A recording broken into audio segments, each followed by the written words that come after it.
Disso, eu queria me solidarizar com quase 300 mil famílias que perderam os seus entes queridos, nem sempre podendo sequer fazer um ritual de despedida em função da pandemia, mais de 12 milhões de vítimas do Covid, alguns com sequelas permanentes ou longevas. Nós temos aí um sério desafio do pós-Covid.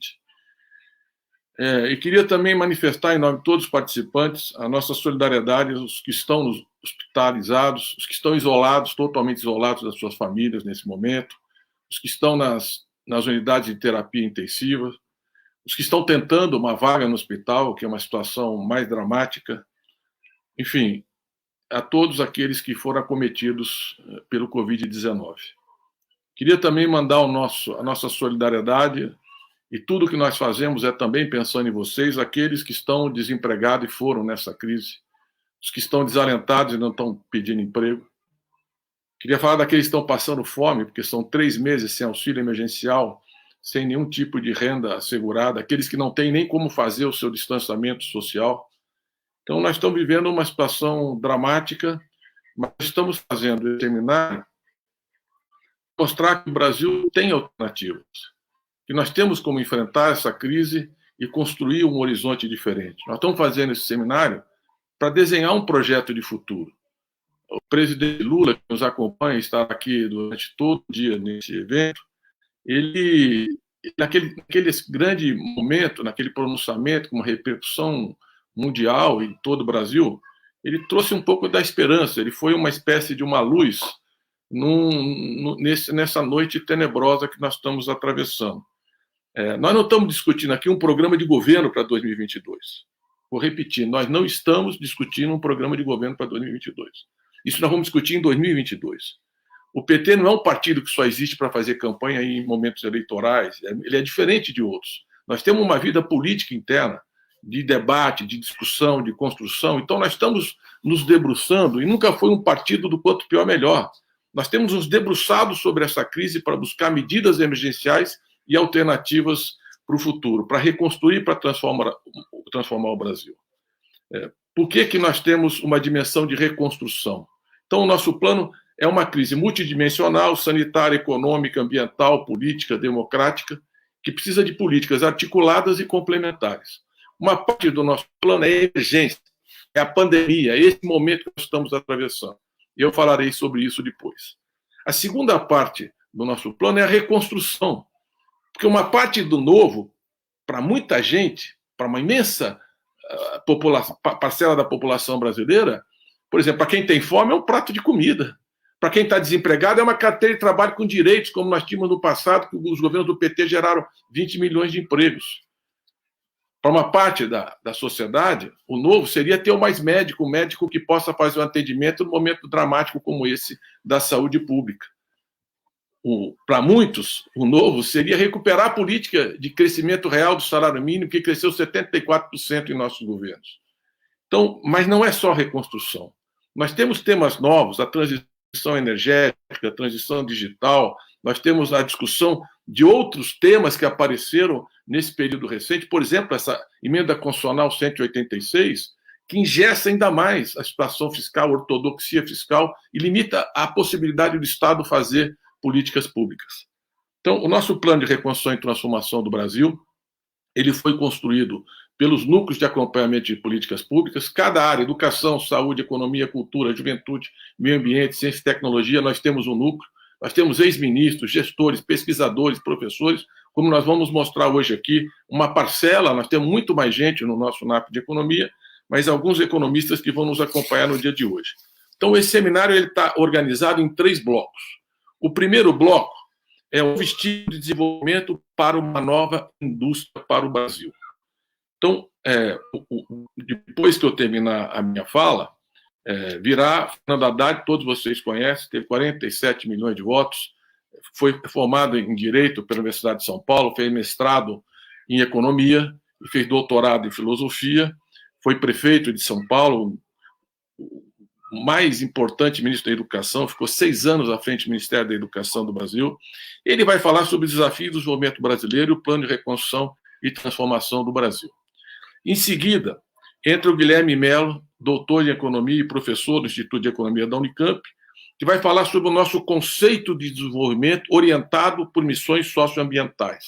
É uma inovação na visão do padrão de desenvolvimento que nós temos perseguir e deveríamos perseguir depois desse quadro de crise.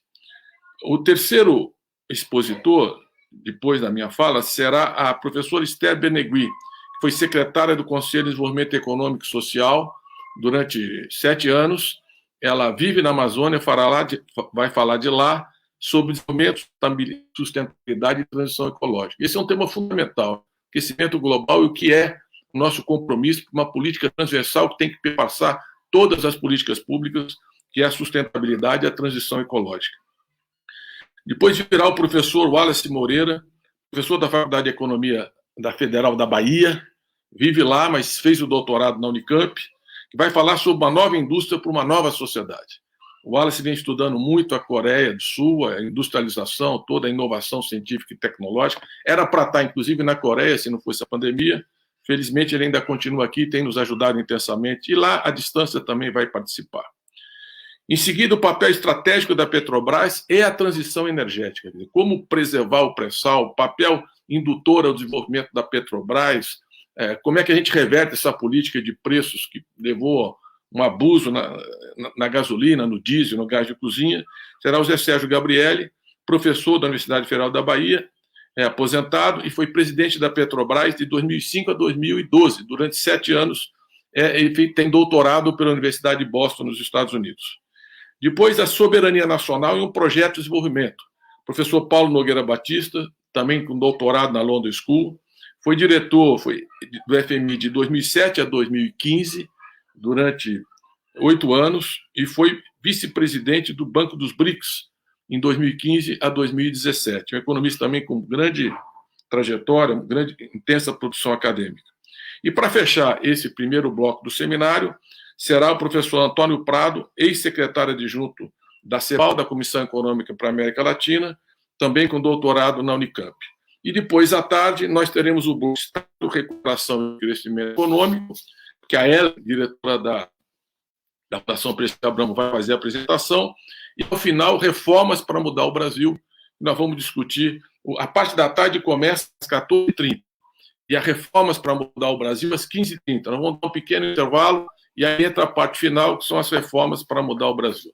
Eu queria agradecer aqui a presença do presidente Lula, que está aqui nos acompanhando, também a presença da nossa presidenta do partido, a Gleisi Hoffmann, e todos vocês que nos acompanham. Eu vou concluir a minha intervenção e apresentação falando um pouco da urgência, porque, como vocês viram, nós vamos falar mais do conceito de desenvolvimento, o papel do Estado na recuperação e como impulsionar a recuperação da economia, e, ao final, as reformas estruturais alternativas ao neoliberalismo.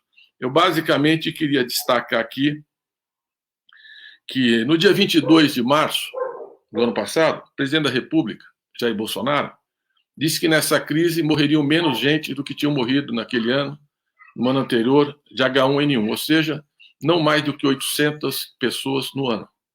Ontem, em São Paulo, morreram mais de 1.000 em um dia, e nós estamos chegando a quase 300 mil mortes. O Brasil tem 2,9% da população mundial, e na semana passada teve 21% dos óbitos. Nós estamos chegando numa situação que não precisava ser assim, não pode ser assim. Um presidente que nega a ciência, nega a medicina baseada em evidência científica durante todo esse processo, desrespeitando o uso da máscara, promovendo aglomerações, atacando prefeitos e governadores que heroicamente tentam lutar contra o Covid antes da vacina, que a resposta mais eficiente foi o distanciamento social. Foi assim que a China conteve originalmente a pandemia. É assim que a Alemanha hoje está tomando medidas mais severas de distanciamento, um país que tem 114 prêmios Nobel em todas as áreas do conhecimento. E o Brasil não. Nós temos um presidente que agride prefeitos e governadores que tentam defender as suas populações. Nós precisamos enfrentar essa pandemia, por exemplo, distribuindo máscaras para proteção. Elas impedem a contaminação ou amenizam quando você é contaminado. Um país que distribui camisinha no carnaval, por que não máscaras numa situação de pandemia? Por que o Estado, o SUS, não está à frente? Porque não tem governo, porque não tem coordenação, porque não tem uma visão estratégica. Nós estamos no 4º ministro da Saúde sem saber exatamente se temos realmente um quarto ministro. A vacina no Brasil, só foram vacinados 5% da população. Nós somos o 45º país hoje em termos de vacinação. Éramos a 6ª economia no governo do PT, no governo do presidente Lula. Hoje somos o 12º país. Mas somos o 45º em vacinação. Por quê? Porque não houve planejamento, porque não houve coordenação, porque ele agrediu, por exemplo, os BRICS, que eram parceiros estratégicos do Brasil. 8 das 12 vacinas que estão sendo usadas no mundo, reconhecidas pelo mundo, são dos BRICS. China e Índia, especialmente, e Rússia, que nós poderíamos ter tido uma parceria estratégica, em vez de agredir a China e não acompanhar a Índia na luta pela quebra do patente da Organização Mundial de Saúde, em vez de acatar as imposições do Trump, por exemplo, em relação à vacina da Rússia, a Sputnik, nós poderíamos ter uma oferta de vacinas muito mais ampla e acelerar o processo de vacinação, que nesse ritmo vai se estender até 2022. O presidente Lula tem chamado a atenção da importância de convocar o G20. Ele destacou a necessidade de nós dialogarmos, mandou carta para o presidente Putin, o presidente Xi Jinping, ele, a presidenta Dilma, buscando interlocução para a gente buscar saídas para essa situação, o diálogo com o presidente Biden, com o presidente Macron. O país hoje está totalmente isolado, uma visão que nos afasta da comunidade internacional e viramos o epicentro da crise. Nós somos uma ameaça global, uma ameaça à saúde do planeta, porque nós não sabemos se essas novas variações, as novas cepas do vírus, serão de fato contidas pela vacina que foi feita pelo cenário anterior. Então é fundamental acelerar a vacinação e ter uma visão estratégica, mas isso não basta.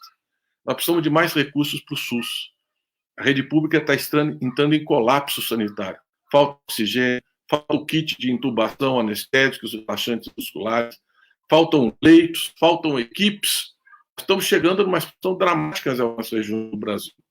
E hoje a gente vê um orçamento que o governo repassa 1,2% a mais para o SUS e 8,3 bilhões de reais para o Ministério da Defesa. É uma completa inversão de valores. Nós tínhamos que agora preservar a vida, as próprias Forças Armadas ser solidárias num momento como esse, a prioridade absoluta do Brasil, porque se nós não resolvermos a pandemia, nós não voltaremos a crescer de forma sustentada. Não tem como gerar emprego, não tem como ter investimento num quadro de pandemia, na situação que o Brasil se encontra, que é o país mais exposto à pandemia em toda a economia mundial. Eu quero terminar, para passar a palavra, lembrando que foi em cima desse plano de reconstrução e transformação que nós apresentamos muitos projetos para enfrentar essa crise. Por exemplo, o auxílio emergencial, que o governo Bolsonaro não fez nenhuma proposta no início da pandemia. Ao contrário, a medida provisória propunha suspender os salários por 4 meses sem garantia de emprego. E nós apresentamos a proposta de um salário mínimo por família, negociamos 600 mais 600 reais. Isso amenizou na primeira fase, e sem auxílio emergencial, os pobres passam fome. Não tem como não sair para a rua para a sua sobrevivência. Não adianta falar em distanciamento sem auxílio emergencial. Então, hoje, eles gastaram 320 bilhões de auxílio emergencial no ano de eleição e pretendem gastar 44 bi esse ano. Ou seja, não resolve absolutamente nada. Já são 3 meses. 3 meses em que a alimentação aumentou 18%, em que o gás de cozinha cresceu 40%, em que as pessoas, os aluguéis, o índice de reajuste está em 30%. Então, nós precisamos lutar pelo auxílio emergencial, lutar por uma reforma tributária, e vamos mostrar isso aqui, que taxe os ricos, a riqueza e a renda para financiar a saída da crise. Nós precisamos do Estado protagonista e precisamos de outras reformas estruturais. Então, eu fico por aqui dizendo que o ano passado nós tivemos uma queda do PIB de 4,1% e, nesse trimestre, nós também estamos voltando a entrar em recessão. Ao contrário do que diz o ministro da Fazenda, o governo Bolsonaro, com essa política irresponsável de imunização em massa, dizendo que as mortes eram mimimi, que é um efeito colateral, não precisava ser assim, não pode ser assim, não pode continuar sendo assim. E nós não temos uma recuperação em V, como prometeu o ministro da Fazenda. Nós temos em V é a volta da pandemia. Por tudo isso, nós estamos aqui para continuar apresentando propostas, para proteger a população, para mostrar que tem políticas públicas. Vocês vão ter economistas aqui que têm uma larga tradição, uma vida dedicada ao interesse público do Brasil, formulando, pensando, apresentando respostas, e como eu disse no início, nós não estamos em eleição, Nós não estamos aqui apresentando um programa de governo. O plano de reconstrução é o início e não o final do nosso processo. Portanto, quem quiser colaborar, contribuir, por favor, o faça. E deixo o meu último recado. Nós temos o nosso plano de reconstrução e transformação, e vocês podem baixar esse plano ali no site da Fundação Perseu Abramo, fpabramo.org.br. É um plano um projeto de lei para revogar a Lei de Segurança Nacional, que já está apresentada há um ano ao Congresso Nacional, para não ser utilizado para perseguir aqueles que fazem oposição, os movimentos sociais, as lideranças populares, e aprovar uma lei de defesa do Estado Democrático de Direito. O Brasil precisa defender a democracia. Portanto, termino que entre a fome e a morte, que é o que está posto a parte da população, uma imensa maioria da população, nós precisamos de vida e democracia. É isso que move esses economistas, é isso que move esse plano de reconstrução, e é para o povo brasileiro, especialmente os mais precisos, que nós estamos formulando essas propostas e essas políticas públicas. Dito isso, eu passo a palavra, então, para a nossa grande liderança partidária, uma liderança que terá um futuro decisivo na construção desse país, talentoso, competente, sério, responsável, Fernando Haddad, que será presidente do Conselho da Fundação Perseu Abramo, que estará conosco hoje. Como eu disse no início, o presidente Lula está nos acompanhando, ele está aí na tela, ali quietinho, vai ficar o dia inteiro acompanhando. Está ali também o ministro Guido nos acompanhando, e o presidente Lula, ele, no final, vai fazer uma reunião com os nossos economistas para darmos os próximos passos. Temos trabalhado intensamente com ele. Então, com a palavra agora, o nosso candidato a presidente, que muito orgulha a nossa militância, e que o Brasil estaria em outro cenário, em outra situação, se nós tivéssemos vencido essas eleições. Fernando Haddad, por favor. Fernando. Bom dia, companheiros e companheiras. Agradeço as palavras gentis do Aloysio, cumprimento o presidente Lula e a presidenta Gleisi, em nome deles, toda a nossa audiência, qualificada audiência. Aloysio, eu gostaria de partir de uma provocação sua, dizendo que nós não estamos discutindo o plano de governo, estamos discutindo a conjuntura, mas eu diria a você que é impossível hoje separar a conjuntura de estrutura, porque o que o governo Bolsonaro está fazendo em termos de desmonte nos coloca desafios estruturais para os quais nós temos que nos preparar. Sobretudo diante da realidade econômica e social do país e das perspectivas de uma retomada de um governo progressista a partir de 2023, nós temos que começar a pensar já, não nas eleições do ano que vem, mas na maneira de barrar as reformas que estão desmontando a capacidade de ação do Estado brasileiro. E eu vou me reportar a algumas poucas questões que me parecem fundamentais. A primeira delas, lembrando que o nosso programa de 18, já de 2018, falava da necessidade de uma reforma bancária.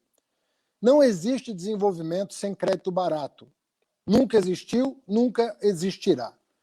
Crédito barato é o instrumento pelo qual, na modernidade, se construiu o ambiente pelo qual uma pessoa desprovida de capital pode, a partir de uma boa ideia, a partir de uma inovação, pode criar um ambiente diferente, um ambiente econômico diferente. É isso que faz com que ou grandes, médias empresas cresçam, ou pequenas empresas virem médias empresas, ou mesmo um indivíduo, uma cooperativa, o que quer que seja, comece a desenvolver o processo produtivo. E nós não temos há décadas um sistema de crédito digno do nome. Nós temos o maior spread do mundo, se não me engano, o segundo maior spread do mundo, e a nossa intenção em 2018 era, como primeira medida, até porque independia do Congresso aquela época, era fazer a reforma bancária por meio do Banco Central. O que aconteceu? Eles aprovaram justamente a independência do Banco Central, o que quer dizer que os diretores e presidentes são indemissíveis pelo presidente da República, que é representante do poder soberano, é quem tem mais voto no país, e o mandato avança alguns anos no mandato do próximo presidente da República. Então nós já temos de cara um problema sério aí. Nós temos um problema sério porque uma reforma bancária que alavanque o desenvolvimento vai exigir mediações que antes não eram necessárias. A nossa moeda, por outro lado, qual é a força de uma moeda nacional? A única moeda não nacional que existe é o euro. As moedas são nacionais. O euro tem outros problemas. É uma moeda regional, mas não numa federação, né? Ela não é uma moeda de vários países que não estão confederados. Eles estão unidos, mas não confederados. Você não tem um orçamento europeu.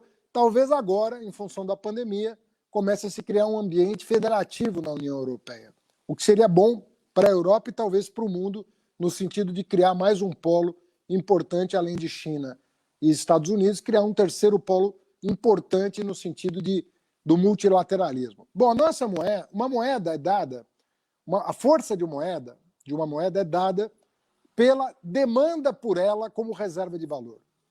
Não pela demanda por ela como meio de circulação, mas a demanda por ela como reserva de valor. Isso é medido pelo estoque monetário dessa moeda à luz do rendimento que ela gera. Não adianta você pagar um prêmio 10 vezes superior à taxa básica internacional, que a tua moeda não vai ser mais forte por isso, porque você vai estar artificialmente aumentando a demanda por ela. E nós não temos uma moeda tão forte nesse sentido. Então nós temos um sistema de crédito muito fragilizado, uma moeda nacional que só não está fragilizada em função das reservas internacionais acumuladas nos nossos governos, e eu reputo a essas reservas o fato do Brasil não ter quebrado de 2008 para cá, porque tudo que foi feito para sabotar esse país seria mais do que suficiente para nos levar ao FMI, e nós estamos firmes e fortes aqui, porque o presidente Lula e a presidente Dilma acumularam reservas num patamar que cria um cordão de proteção à economia nacional que nós nunca tivemos no passado. É a primeira vez que um governante se preocupa com isso e, de certa maneira, protegemos o real tanto quanto possível. Digo isso tanto quanto possível porque, pela condução da crise econômica por Temer e Bolsonaro, era de se prever que o dólar fosse chegar ao patamar que chegou. O dólar desvalorizou-se enormemente, nós já começamos a ter impacto inflacionário importante em alguns bens, sobretudo os de consumo das classes populares, e isso não está aumentando a nossa capacidade de exportação de produtos manufaturados, até porque não existe política industrial nesse país. Não existe política industrial no Brasil. Segundo problema grave, reforma tributária. Presidente Lula, presidenta Dilma fizeram uma reorganização do dispêndio público, também como nenhum outro governo no passado. O pobre passou a se enxergar no orçamento público e isso foi uma pequena revolução no nosso país.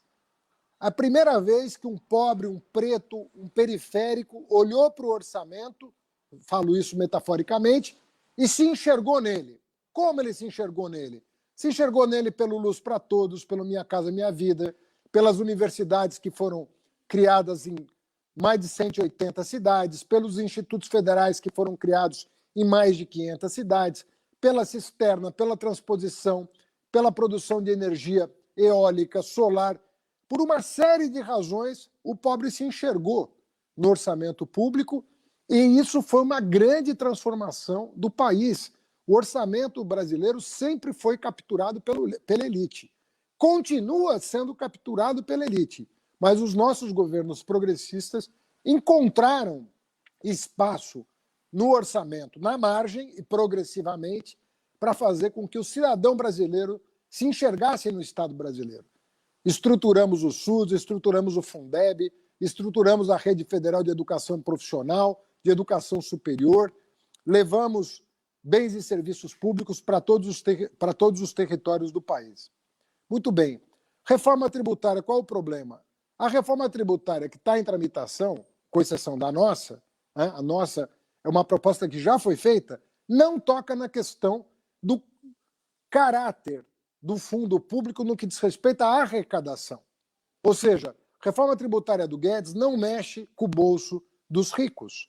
Mantém a estrutura regressiva, faz um rebalanço difícil de operar entre serviços e indústria, que eu nem sei se trará tantos ganhos quanto o governo promete, mas o fato é que eles não tocam na questão de dividendos, na questão de propriedade, de função social da propriedade, de propriedade improdutiva, não tocam na questão das grandes heranças, das grandes fortunas, não toca na questão da progressividade do imposto de renda, ou seja, não toca naquilo que seria a tarefa primordial.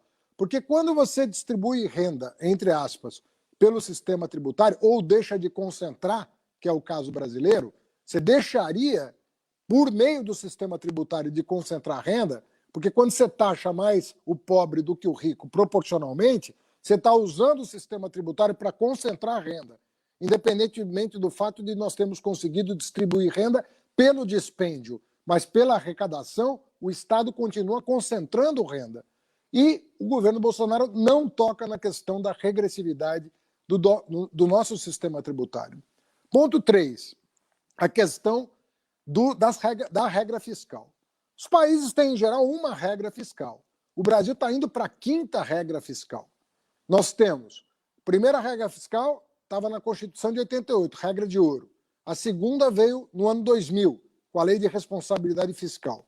Depois, com o Temer, a teto de gasto. E agora estamos falando de duas novas.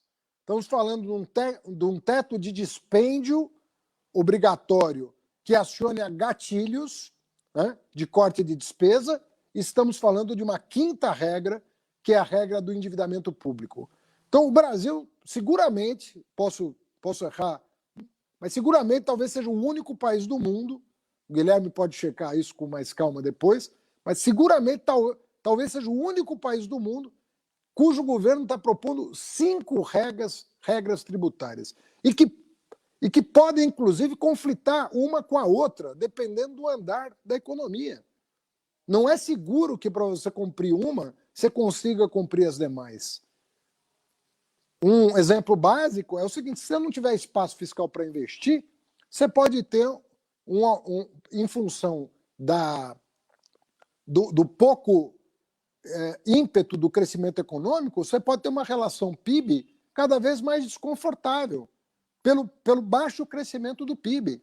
E agora, com a pressão de preços e a pressão do mercado financeiro para aumentar juros básicos, você tem aí já previsões no mercado de que a Selic pode chegar a 5% ou 6% até o final do ano, o que vai implicar um custo para o Estado brasileiro 10 vezes superior, se chegar a 6%, os 44 bilhões que estão previstos para auxílio emergencial.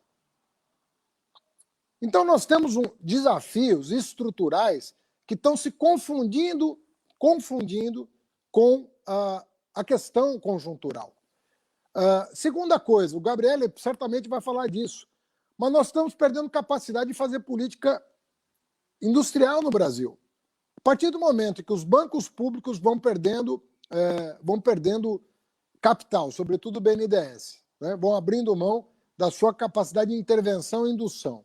A partir do momento que as grandes estatais, sobretudo Petrobras e Eletrobras, vão sendo desmontadas num processo autorizado pelo próprio Poder Judiciário, que permitiu o fatiamento dessas empresas para a venda. Estive com o pessoal da FUP esses dias, eles me contando o que da Petrobras já foi pelos dedos, sem que ninguém desse conta, em relação ao gás, em relação à distribuição de combustível, e por aí vai, em relação à petroquímica. Estão perdendo capacidade de indução do desenvolvimento. Não há política industrial de nenhum tipo. Né? O pessoal, não, política industrial é coisa velha. Nem de tipo novo tem política industrial. Na área de comunicação, nós estamos atrasados em relação ao 5G. Podíamos estar planejando uma revolução, inclusive na educação, né? Municiando a população de baixa renda com tecnologia de ponta, para superar o atraso decorrente da pandemia, que será monumental. Estamos cortando investimentos em ciência e tecnologia. O orçamento de ciência e tecnologia hoje no Brasil é 1/3 do investimento dos nossos governos. Em valores atualizados, o investimento de ciência e tecnologia chegou a 16 bilhões de reais. Hoje nós estamos falando de pouco mais do que 5 bilhões de reais. As universidades perdendo autonomia, interventores sendo nomeados. Ou seja, nós estamos falando de um desmonte. A área da cultura, que o Brasil estava começando a produzir cultura. Turismo, nem vou falar, nós estamos destruindo, pela condução da pandemia, nós estamos destruindo o turismo nacional, nós estamos perdendo uma indústria importante, né, de atração de divisas, atração de estrangeiros para o Brasil, porque quem é que vai vir, mesmo agora, quem é que vai vir para cá sabendo que o país é governado por um sujeito como o Bolsonaro, que tem a pior reputação do mundo? Talvez se fosse fazer uma pesquisa internacional, nós estamos diante do pior governante da atualidade. Acho que ninguém se sobressaria mais do que o Bolsonaro numa enquete internacional. A imagem do Brasil destroçada. Então, isso e é o mesmo movimento que impede o investimento estrangeiro de vir para cá. Não vem turista e não vem dinheiro. Não vem ninguém para cá. Porque nós estamos diante de um quadro muito delicado. Então, resumidamente, eu digo o seguinte: as reformas que serão necessárias para retomar o desenvolvimento não são pequenas. Nós temos que, nesse momento, resistir ao desmonte, tanto quanto possível. Não é fácil, uma vez que o Centrão está na conta do Bolsonaro, aprovou a independência do Banco Central sem discussão com a sociedade, um gesto absurdo, né? Invadindo o próximo mandato. Nós temos uma situação fragilizada do ponto de vista externo hoje. Não há reação da produtividade da economia, apesar do dólar ter se valorizado muito diante do real. Isso não está impactando a exportação de manufaturado.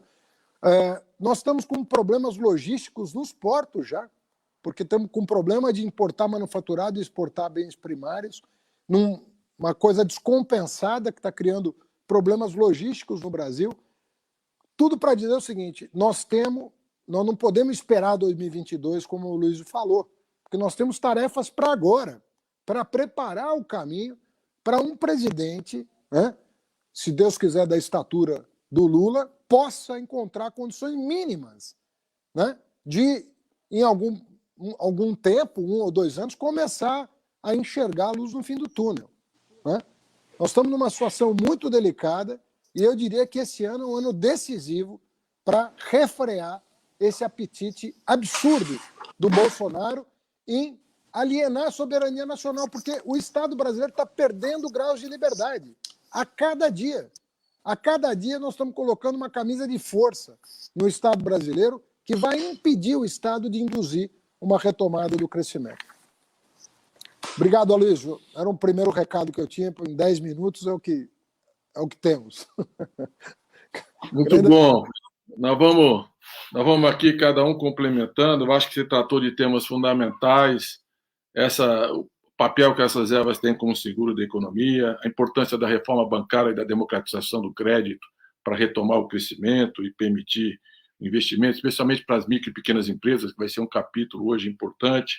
Falou da reforma tributária, que não é só racionalizar, desburocratizar, mas tem que ter justiça, distribuição de renda e de riqueza. Acho que foi muito feliz. E do engessamento do Estado, que será, inclusive, o tema fundamental ao final do seminário, na parte da tarde, apresentação do Nelson Barbosa, ex-ministro da Fazenda, a Esther Dweck também, que foi secretária de Orçamento e Finanças, vão centrar nessa agenda, porque essa ortodoxia está engessando completamente a partir de 2023.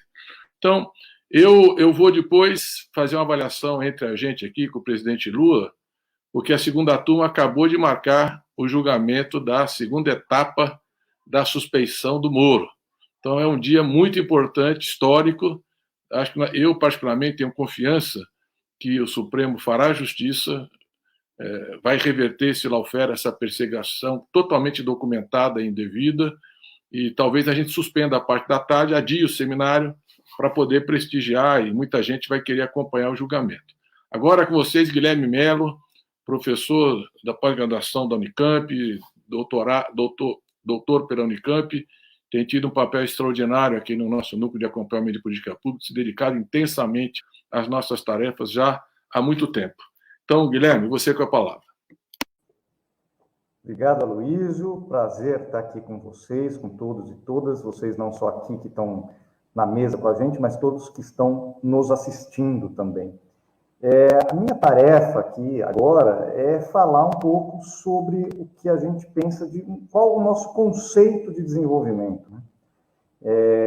Como o Aloysio disse, nós estamos aqui propondo um novo conceito de desenvolvimento, né, para sustentar uma transformação da economia brasileira nos próximos anos, nas próximas décadas.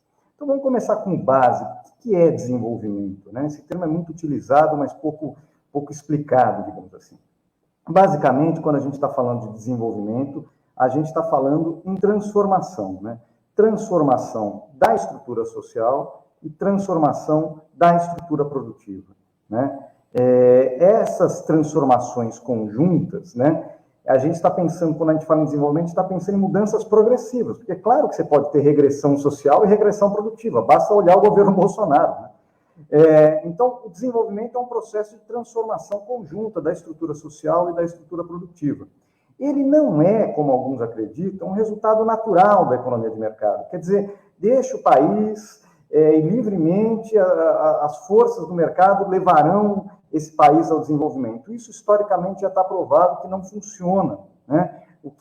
O Estado ele tem uma importância fundamental, seja coordenando, induzindo, regulando, né? E ele também tem um papel de planejamento nesse processo que a gente chama de desenvolvimento econômico, né?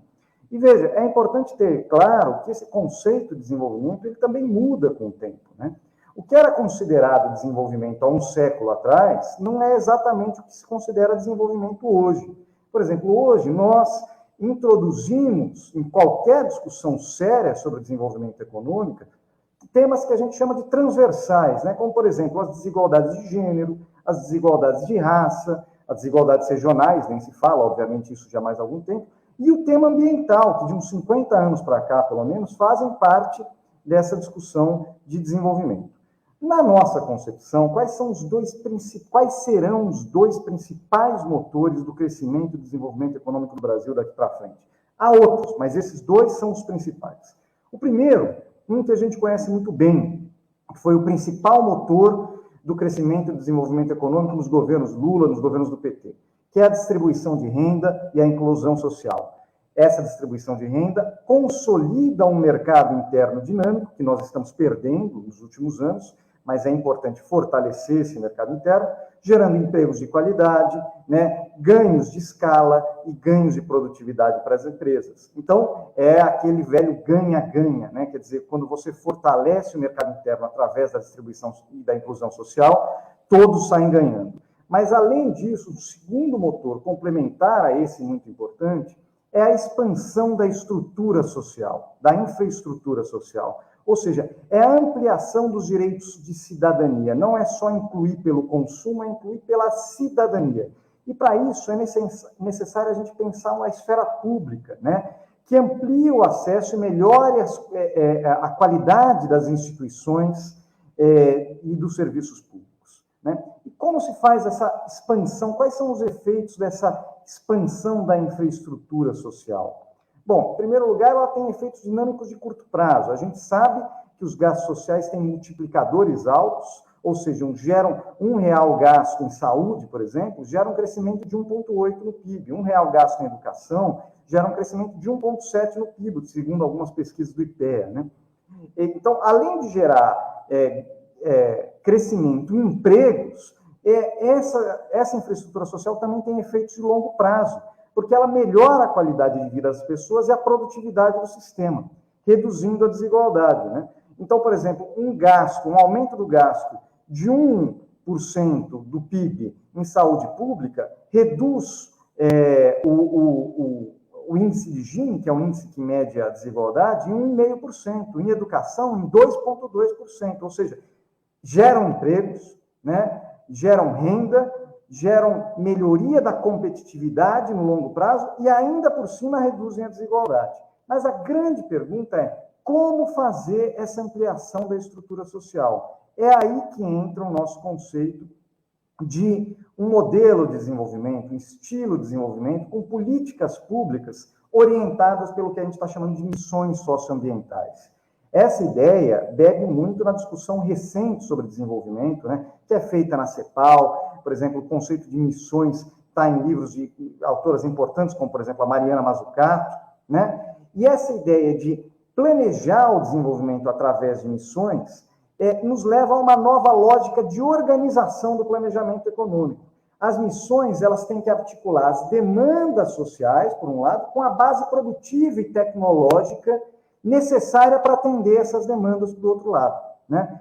Então, o planejamento para fazer um estilo de desenvolvimento orientado por missões socioambientais, ele é de baixo para cima, ele não é de cima para baixo, né? Por quê? Porque você precisa, primeiro, partir das necessidades sociais que se revelam nos diferentes territórios, nas diferentes regiões, as necessidades de uma cidade, de um município, do interior do Nordeste, do Norte, é diferente de uma capital como São Paulo, como Rio de Janeiro, ou do eixo Centro-Sul, né? E você tem que partir dessas demandas socioambientais que cada região apresenta. E, para isso, obviamente, não é possível você elaborar, então, um projeto de desenvolvimento de cima para baixo. Eu tive uma ideia, eu quero instalar uma indústria desse tipo aqui.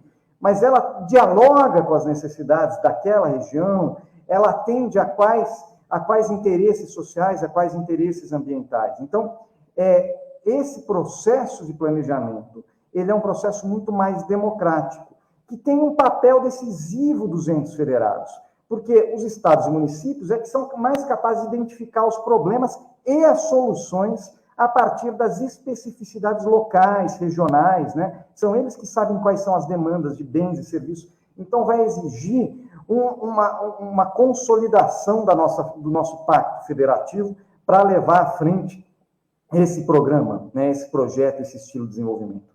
E o Estado, em âmbito nacional, tem um papel decisivo para organizar essas diversas demandas, planejar os esforços, né, de enfrentamento, de cumprimento dessas missões e encontrar formas de coordenar as ações dentro da esfera pública, no âmbito federativo, mas também entre o setor público e o setor privado. Nem tudo vai ser feito exclusivamente pelo setor público. O setor privado, sim, tem que entrar dentro desse projeto de desenvolvimento como um elemento, um ator importante, decisivo, para articular o conjunto de esforços de investimentos para nós cumprirmos as nossas missões socioambientais. Mais do que isso, nós temos uma economia política, digamos assim, desse projeto, porque através de um projeto com participação popular, com participação de prefeitos, governadores, de assembleias, que vão mostrar quais são as demandas e serem coordenadas pelo Estado, você cria as condições de construir legitimidade para uma política de desenvolvimento produtivo, só que são condições em bases populares, não é um pacto por cima, um pacto pelas elites, é um pacto que tem a participação da sociedade, e que, portanto, viabiliza a execução de uma política de grande porte, que é necessária para produzir a transformação da estrutura produtiva e da estrutura social no Brasil, né?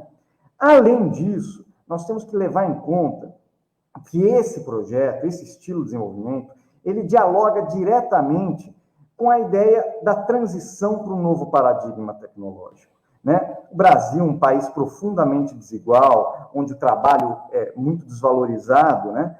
Se você simplesmente trouxer as tecnologias estrangeiras, que são poupadoras de trabalho, poupadoras de mão de obra, instalar aqui, sem nenhum planejamento, nenhum projeto de como você vai utilizar essas tecnologias para o bem público, para o bem comum, para o bem social, você vai piorar o quadro de desemprego estrutural nessa economia.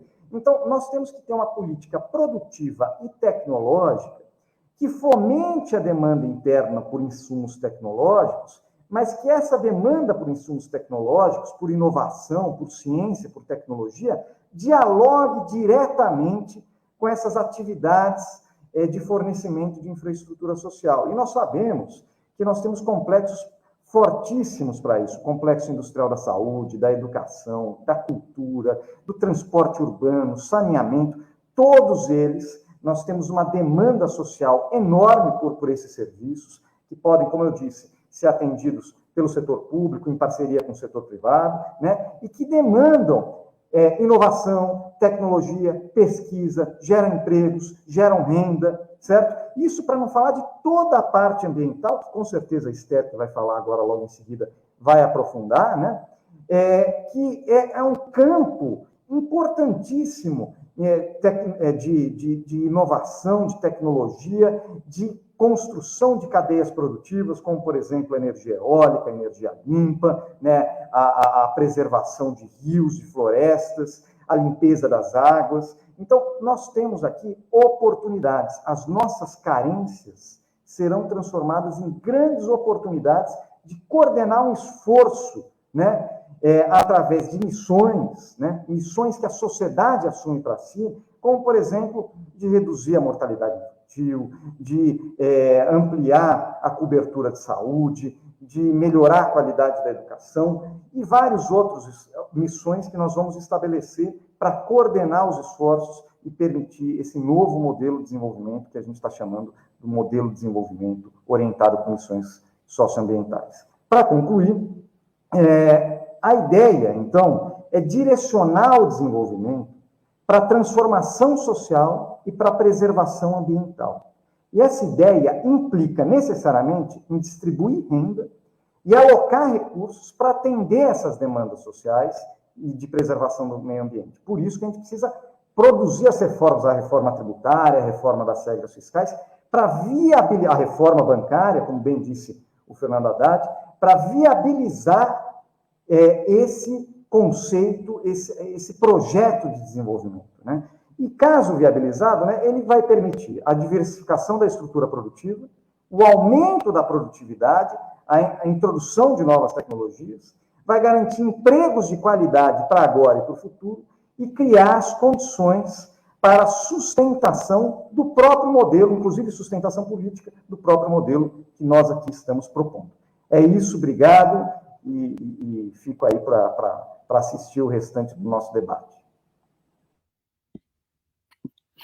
Agradeço aí ao Guilherme Mello, acho que ele tratou de temas fundamentais das missões socioambientais, que não é só mercado e consumo de imagem, são políticas públicas, que são todos indicadores do emprego e da renda, mudam o índice de desigualdade, a qualidade de vida, a competitividade da economia, e esse processo em função. Por isso que o Plano de Reconstrução e Transformação do Brasil é um engajamento. Queremos a discussão com outras concepções e trazer todos aqueles que querem repensar e reconstruir o futuro desse país.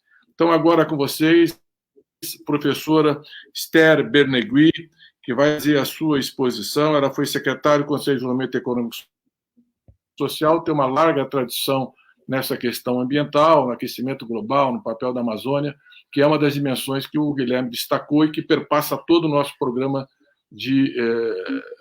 o programa de reconstrução e transformação do Brasil. Professor, gostaria de cumprimentar o Mercadante, Fernando Haddad, em nome dos quais eu quero cumprimentar toda a nossa audiência e a nossa mesa. É fundamental, e para mim foi assim, uma oportunidade falar após o Guilherme, após o Fernando Haddad e o Mercadante, porque isso nos remete para essa agenda que eu vou agora desenvolver com vocês.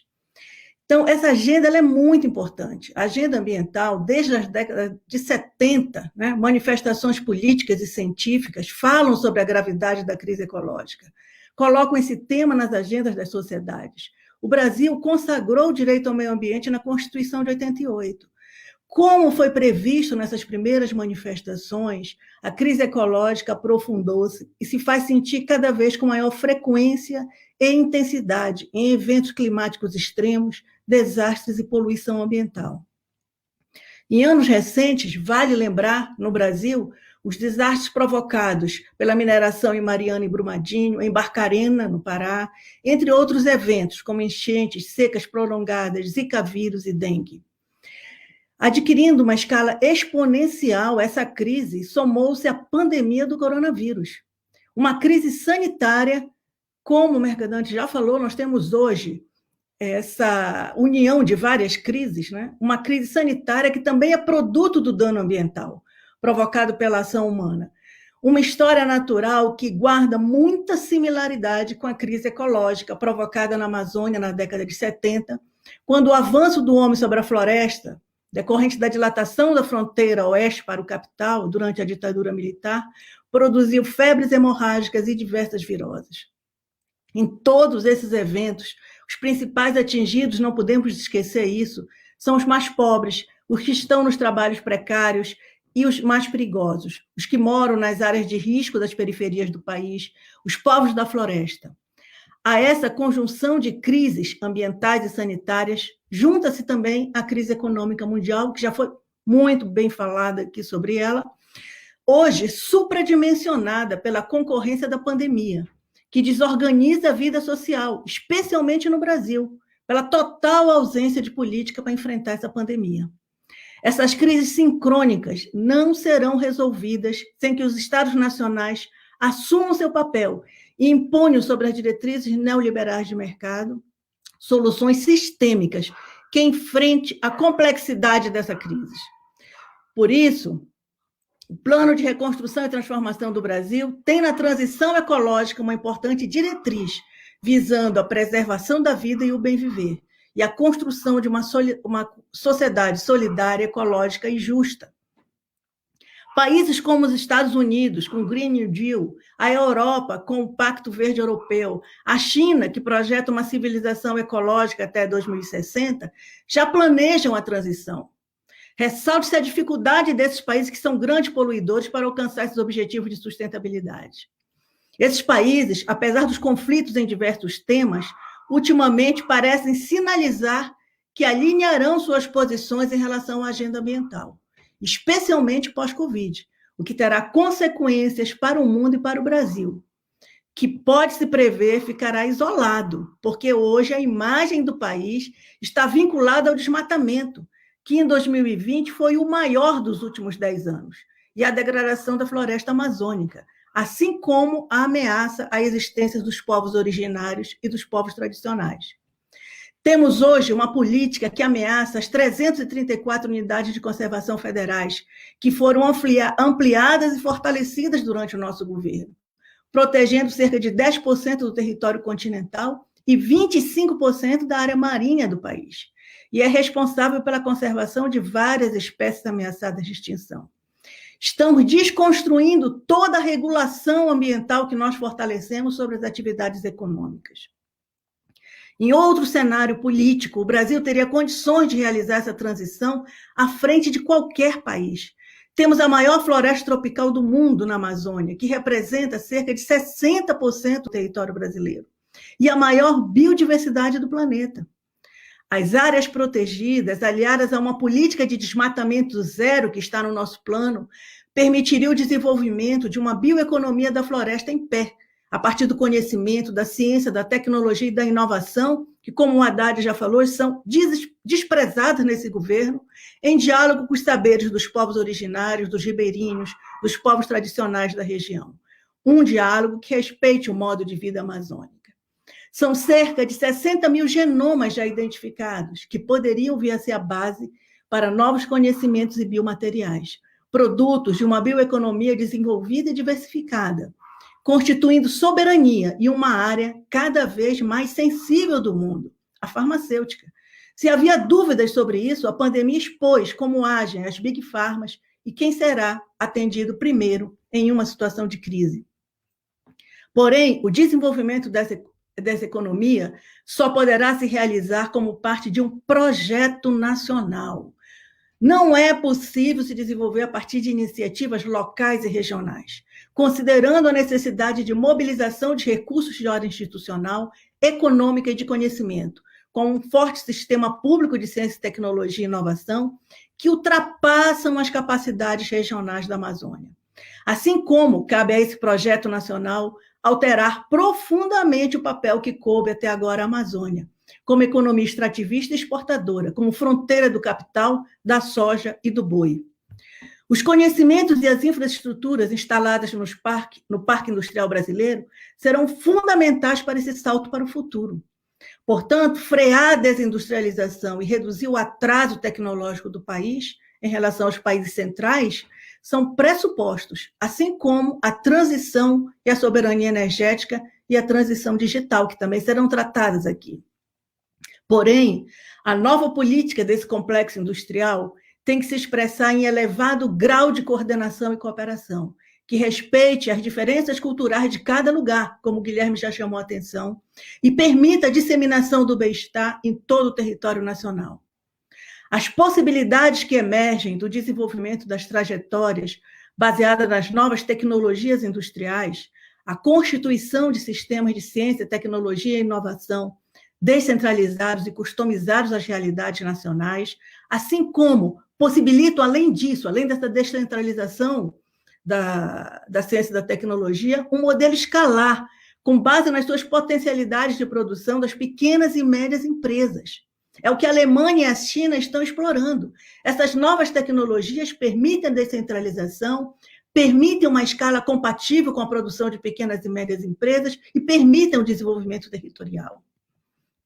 Porém, construir a transição ecológica exige não apenas projetar essa nova economia, mas uma sociedade com novos valores, novas relações entre os homens e a natureza, uma cultura que dialogue com o conhecimento ancestral presente nas cosmovisões indígenas do bem-viver, nas práticas ecológicas dos povos da floresta, dos ribeirinhos, dos extrativistas, da agricultura familiar agroecológica, com os movimentos instituintes de novas relações sociais, novos modos de produzir, novas formas de interagir com a natureza, radicalmente participativas e democráticas.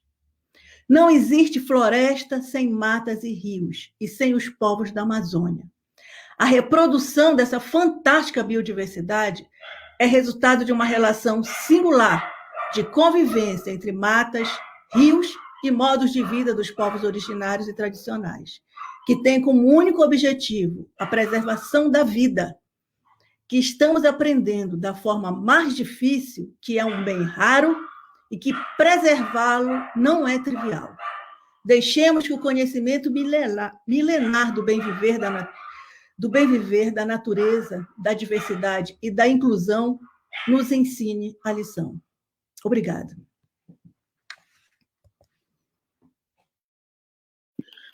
Vocês viram que o resgate dessa dimensão ecológica, da sustentabilidade, do efeito do aquecimento global, é uma prioridade do nosso programa de reconstrução e transformação do Brasil.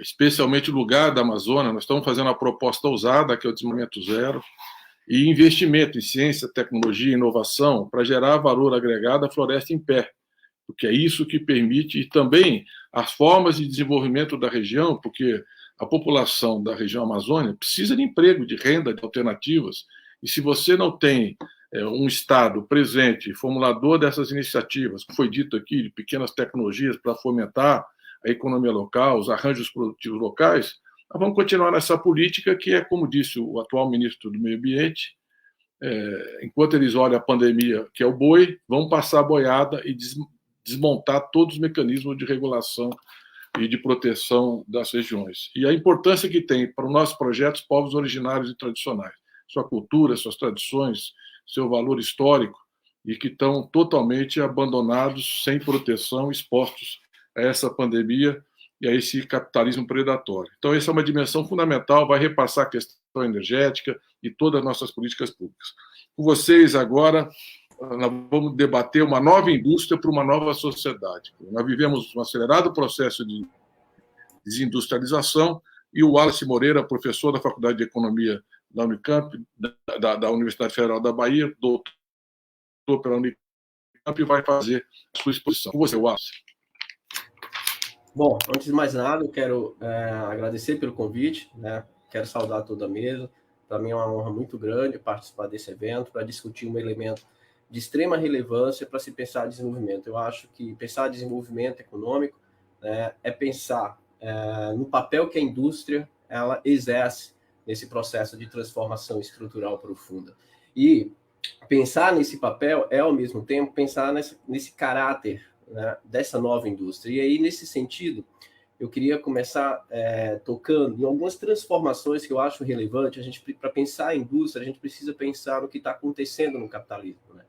E nos últimos anos, se discutiu muito a dinâmica da economia global, da economia internacional, sempre dentro do conceito de fragmentação produtiva, cadeias globais de valor e de livre comércio, né? E, ao mesmo tempo, de morte das políticas industriais. Muitos economistas, muitas instituições internacionais que, a todo instante, defenderam e defendiam essa questão da morte das políticas industriais, né? Tanto é que o Gary Beck, né, nos anos 80, tinha textos afirmando que a melhor política industrial é não ter política industrial, o que se mostrou um completo equívoco, em particular considerando a trajetória de desenvolvimento dos países da América Latina e dos países asiáticos, né? Porque enquanto na América Latina nós decretamos, né, a morte, a ausência das políticas industriais e política de inovação, os países asiáticos mantiveram suas políticas industriais, suas políticas de inovação, e hoje se colocam como a região mais promissora, mais inovadora na economia mundial, né? Como a China, como o Japão, como a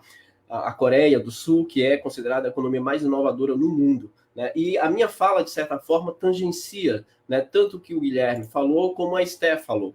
Porque, veja, nesse cenário internacional, 3 grandes megas tendências vêm acontecendo na economia internacional. Primeiro é esse novo paradigma tecnológico, essa nova fronteira tecnológica que muitos na literatura vão chamar de indústria 4.0, com as tecnologias digitais que resultam em um processo de produção muito mais integrado, com redução nos custos de governança e em um processo de transação também. Ou seja, a gente tem um processo crescente de automação com disponibilidade de robôs industriais, né, com mais barato, que tem um potencial profundo de reverter a tendência da fragmentação produtiva. Esse é um ponto. O segundo ponto é entender a lógica da governança econômica global. No mundo hoje, há claramente uma tendência, né, de fortalecimento de políticas de caráter nacional com forte intervencionismo do Estado. E quem fala isso não só sou eu. A UNCTAD publicou agora o World Report Investment, em 2020, o ano passado, reconhecendo que uma das características mundiais pós-Covid é uma forte intervenção do Estado para promover o desenvolvimento econômico, em particular para promover políticas industriais de fortalecimento de cadeias produtivas internas. E terceiro ponto, terceira dimensão, é a sustentabilidade. A gente não pode mais discutir a questão do desenvolvimento da industrialização sem pensar a nova fronteira tecnológica e a questão da sustentabilidade.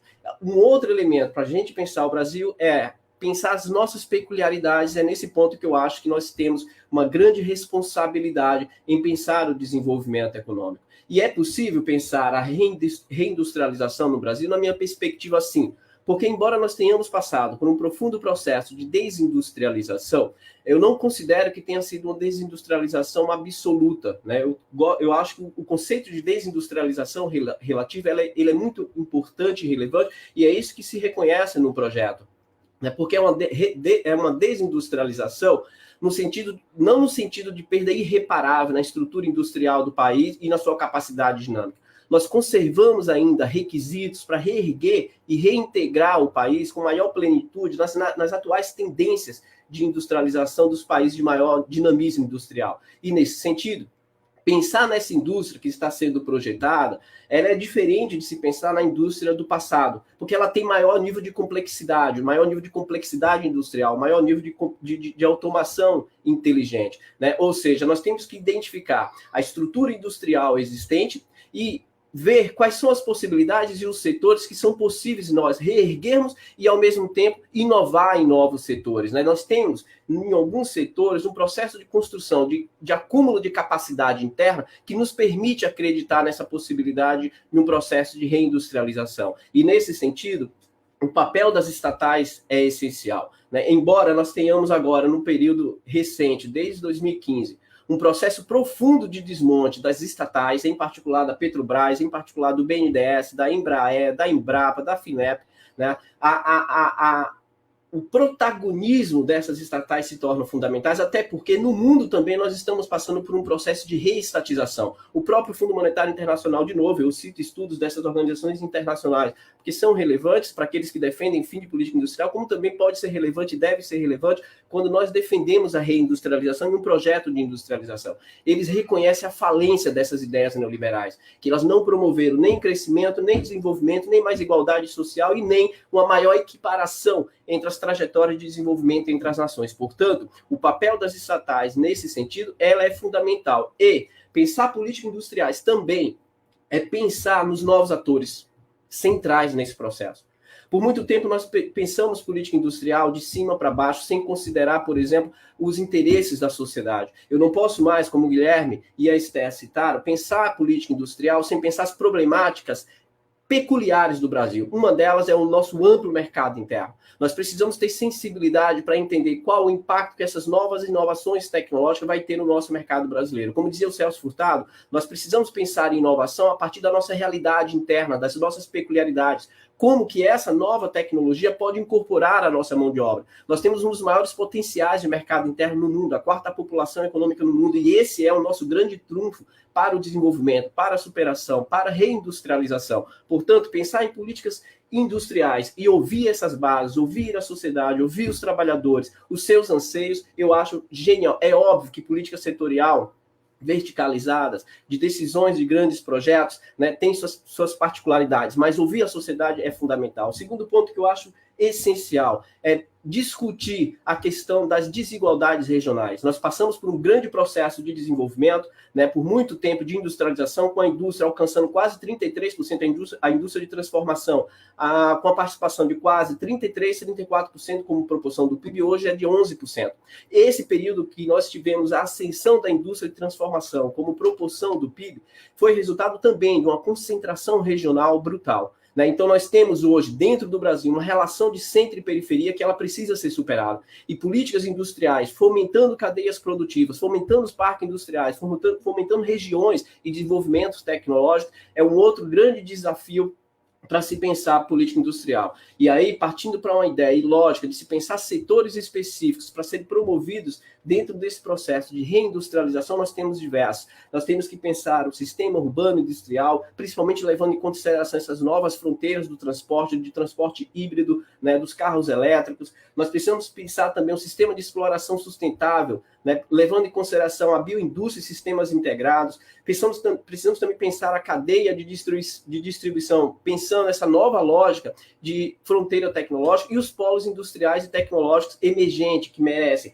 fomento e reforço competitivo a todo instante. Nós temos alguns setores, e o mais relevante para citar aqui, dado a conjuntura, considerando principalmente a conjuntura, é o complexo industrial econômico da saúde. É um setor que foi amplamente atacado no período recente, foi fortalecido durante os governos do PT com políticas públicas para esse setor, e é um setor intensivo e altamente capaz de inovar. E nós temos uma capacidade interna construída que pode ser fortalecida por um outro elemento de se pensar política industrial, que é o Sistema Nacional de Ciência, de Tecnologia, de Inovação, que ele é fundamental para o avanço da reindustrialização, para o avanço de um processo de crescimento com maior inserção social. Ou seja, o que eu estou afirmando aqui é que pensar numa política industrial dentro da fronteira tecnológica para se alcançar o maior nível de complexidade tecnológica e econômica, promovendo um crescimento com a elevação da renda do país, com a finalidade de superar a armadilha da renda média ou a condição de periferia,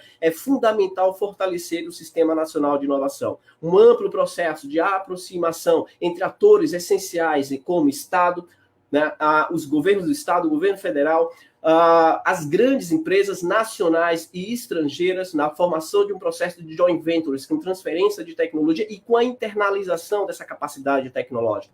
Essa internalização da capacidade tecnológica, ela perpassa pelo fortalecimento do Sistema Nacional de Inovação e pelo sistema setorial de inovação. E é possível, e isso deve ser feito, principalmente baseado em países que tiveram experiências exitosas, como as economias asiáticas que estão ascendendo, que são tomadas como exemplo. China, Coreia, Japão, Taiwan, são países que estão acelerando o seu processo de inovação, fortalecendo o Sistema Nacional de Inovação com essa aproximação entre atores, né, do processo de desenvolvimento que são essenciais, que ligam todo um elo entre governos, estados, os governos dos nossos estados, universidades, centros de pesquisa, centro de desenvolvimento tecnológico e a classe trabalhadora, a sociedade das diferentes regiões. E o último estudo, para finalizar, né, a minha fala, dentro desses 10 minutos, o último estudo da própria OCDE reconhece que, por exemplo, quando a gente fala do sistema de complexo econômico da saúde, 72% do dinheiro que foi envolvido nas pesquisas para o combate à Covid, para a busca da vacina, foi dinheiro público. Portanto, isso deixa em evidência o papel que o Estado tem como fomentador do desenvolvimento, como fomentador das transformações tecnológicas. Não é o mercado, ao contrário de muitos que defende e quer acreditar nessa possibilidade. O mundo real é outro, e as evidências empíricas mostram e consolidam essa realidade. Excelente, vocês estão vendo que é muita coisa, mas que as ideias são todas conectadas, fazem parte de um conjunto de políticas complementares e articuladas, e o Wallace destacou um ponto fundamental, né? Desde o pensamento da CEPAL, que no final o Prado representa aqui hoje, lá no pós-guerra, a indústria era o centro de um projeto de superar a condição de subdesenvolvimento. E nós chegamos a ter 34% do PIB de produção industrial, indústria de transformação, e hoje estamos chegando a 11%. Nós temos que reverter isso. E essa reversão, nós temos que olhar para os países exitosos. Ele destacou aqui muito bem que não é o neoliberalismo, esse ultraliberalismo, que vai dar resposta ao desenvolvimento. Os melhores desempenhos econômicos sustentáveis vêm exatamente dos países da Ásia, numa relação criativa entre o Estado e o desenvolvimento, especialmente diante desse novo paradigma tecnológico, que o 5G, inclusive, que vai promover muito mais circulação de dados e com uma velocidade muito mais rápida, vai trazer. Então, acho que foi uma excelente exposição, e agora nós vamos ouvir, dentro desse esforço de industrialização, uma área absolutamente decisiva, que o Brasil deu um salto extraordinário e vive uma crise profunda, que é o papel estratégico da Petrobras, e, a partir daí, a transição energética. Vocês vão ter aí o Zé Sérgio Gabrielli, com doutorado em Boston, professor aposentado na Universidade Federal da Bahia, e ex-presidente da Petrobras de 2005 e 2012, que viveu a descoberta do pré-sal e todo aquele salto extraordinário que a Petrobras teve. Com você, Zé Sérgio. Bom dia a todos, todas e todes.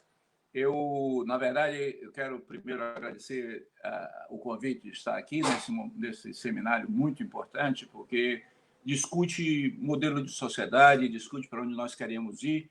E, como disse o Fernando Haddad, é muito difícil você separar, nesse momento, a destruição que está ocorrendo do Estado brasileiro, portanto, mudança da estrutura da nossa sociedade, das questões conjunturais. Quer dizer, evidentemente que nós temos um problema imediato, que é a pandemia, que é a crise sanitária que está matando milhares de brasileiros e brasileiras, mas nós temos que pensar também de como é que nós vamos construir o futuro. Eu tenho uma apresentação, não sei se vai sair a apresentação, se vai subir ou não, senão eu falo sem ela. O Márcio... Não, bom, então eu vou falar sem ela. Um elemento importante a se considerar é que nós temos hoje uma situação internacional que coloca e que sabe que há um problema de transição ecológica, há um problema de transição de modo de tratar a energia, mas que a sociedade moderna não pode crescer sem energia. Energia é fundamental para qualquer perspectiva de crescimento de qualquer sociedade. Em geral, a discussão da energia envolve três grandes dimensões. De um lado, o efeito sobre as questões climáticas, emissões de gases de efeito estufa, redução do carbono e, portanto, o impacto disso sobre o aquecimento global, mas ela também representa duas outras dimensões importantes. Quer dizer, você precisa ter fontes primárias de energia que você tenha acesso com segurança e você precisa garantir a acessibilidade dos consumidores dessas fontes primárias. Pode tirar a apresentação, eu vou falar sem a apresentação mesmo. Já que não subiu a apresentação, eu vou falar sem ela. Pode tirar aqui, por favor, a apresentação. E a questão da acessibilidade. Eu acho que, no nosso caso, um programa que nós temos que tratar é que nós temos uma dimensão de acessibilidade à energia ainda que precisamos tratar. O acesso às condições de fontes de energia para o país, para as populações pobres, ainda é limitado, seja nas cidades, seja no campo. Portanto, nós temos que dar uma principalidade às questões de acessibilidade. É claro que nós temos que também tratar da questão da composição das fontes primárias de energia. Mas nós já temos uma matriz energética extremamente limpa, com uma presença muito maior do que no mundo da energia hidroelétrica e com uma presença muito crescente das energias renováveis de tipo novo. As energias, nós estamos crescendo muito a energia eólica, estamos crescendo pouco, mas estamos crescendo também a solar. Estamos, por incrível que pareça, num processo regressivo de ampliar o uso da lenha e da biomassa, porque o gás de cozinha está muito alto, e estamos com uma lógica de mudança do setor de gás natural, que, ao meu ver, longe de ampliar e abrir o mercado de gás natural, vai restringir o mercado de gás natural à expansão no médio prazo, basicamente no Rio de Janeiro, São Paulo e Minas Gerais, portanto, excluindo o resto do país das atividades de gás natural. A transição ecológica, portanto, para nós deve ser uma transição ecológica que tenha uma forma sustentável de acesso às novas fontes de energia, portanto, tem que combinar as várias fontes de energia de tal maneira que nós tenhamos a maior possibilidade de ampliar o acesso às populações mais carentes. E, de outro lado, nós temos que ter uma presença crescente e, mais importante, do Estado, e não uma redução do papel do Estado. Quer dizer, evidentemente que as experiências internacionais estão em várias direções e há vários tipos de tratamento da regulação internacional, mas, na questão energética, a maioria das nações do mundo tratam a questão energética como uma questão de segurança nacional e, portanto, o Estado trata a questão de oferta de energia e de acesso da energia como um elemento fundamental da segurança nacional, portanto, como uma questão do Estado Nacional. Um terceiro elemento importante é que nós temos uma riqueza enorme de fontes fósseis. Quer dizer, nós temos a enorme riqueza do pré-sal brasileiro. E nós temos que pensar o pré-sal brasileiro como uma fonte de transformação de nossa sociedade, seja a transformação das fontes de financiamento de nossa sociedade, seja, inclusive, induzindo e estimulando a expansão das outras fontes primárias de energia. Portanto, nós temos que ter uma combinação de expansão de fontes renováveis com a exploração das nossas fontes fósseis, porque nós temos uma gigantesca reserva, que é talvez a maior reserva de novos barris do mundo depois da descoberta do pré-sal. Então, portanto, em termos de diretrizes para um modelo energético, eu acho que nós temos que ter a retomada do controle público, interrompendo as privatizações. Nós temos que promover uma inflexão mais acelerada de políticas de estímulo às energias renováveis, em particular com políticas mais voltadas também para a energia solar, com a presença do Estado grande, mas também estimulando a descentralização dos sistemas elétricos e, consequentemente, um maior controle das comunidades locais sobre a produção de energia. Nós temos que ter uma forte ênfase na expansão das redes de transmissão, de tal maneira que aumente a integração dos nossos sistemas energéticos. Nós temos que trabalhar com políticas de tarifas que combinem custos para garantir a acessibilidade e, ao mesmo tempo, viabilize uma rentabilidade para os investidores, que seja uma rentabilidade razoável, não necessariamente vai ser resultado de uma luta competitiva para ter o máximo lucro, porque na indústria energética não há essa competição aberta, como se fosse uma feira livre. Nós temos que fazer, portanto, uma forte regulação e uma forte atuação do Estado, de tal maneira que regule essa, transição energética que nós precisamos acelerar. Focando especificamente na questão do petróleo e do gás natural, nós estamos vivendo um desmonte profundo do setor. Quer dizer, a Petrobras está esfacelada. O esfacelamento da Petrobras já se consolidou com a venda da distribuidora, quer dizer, a Petrobras BR Distribuidora não pertence mais à Petrobras, já se consolidou com a venda da Liquigás, portanto, o gás de cozinha, a Petrobras não tem mais nenhuma distribuidora do gás de cozinha, já se consolidou com a venda da Gaspetro, com a Petrobras saindo das distribuidoras estaduais de distribuição de gás natural, já se consolidou com o abandono da Petrobras das atividades em terra na produção do petróleo, já se consolidou na expansão das vendas, e ontem a Petrobras anunciou mais um processo de venda dos campos de Albacora Leste e de Albacora aí na Bacia de Campos. Portanto, a Petrobras saindo dos campos mais maduros da Bacia de Campos, e a Petrobras está se concentrando praticamente, exclusivamente, na exportação do petróleo cru produzido na Bacia de Santos e nos campos das áreas de Búzios, que são, digamos, o filé mignon da produção de petróleo no Brasil. Nesse sentido, nós precisamos repensar a política da Petrobras em etapas. Nós precisamos redefinir o papel da Petrobras em termos, portanto, temos que impedir, na linha da resistência do desmonte, temos que impedir a continuidade das privatizações. Nós temos que o movimento sindical está se manifestando. Eu acho que tem que se criar um clima na sociedade de tentar impedir o máximo possível esse desmonte que está sendo feito da Petrobras com a sua completa venda de ativos. Eu acho que a discussão sobre os termos dos contratos, a discussão sobre a legalidade dessas vendas tem que ser colocada na mesa para discutir e tentar impedir que isso continue dessa forma. Em particular, eu acho que nós temos que ter forte firmeza em duas questões. Uma, que é a aceleração que está sendo feita dos leilões do pré-sal. Então, nós temos que fazer um retardo desses leilões do pré-sal para dar tempo para que um novo governo redefina como é que vai ser a utilização do pré-sal no futuro. Porque se acelera, como o governo está querendo, essas áreas, a possibilidade futura de você utilizar esses recursos do pré-sal para a produção serão muito menores e, portanto, perde-se um instrumento de intervenção no setor.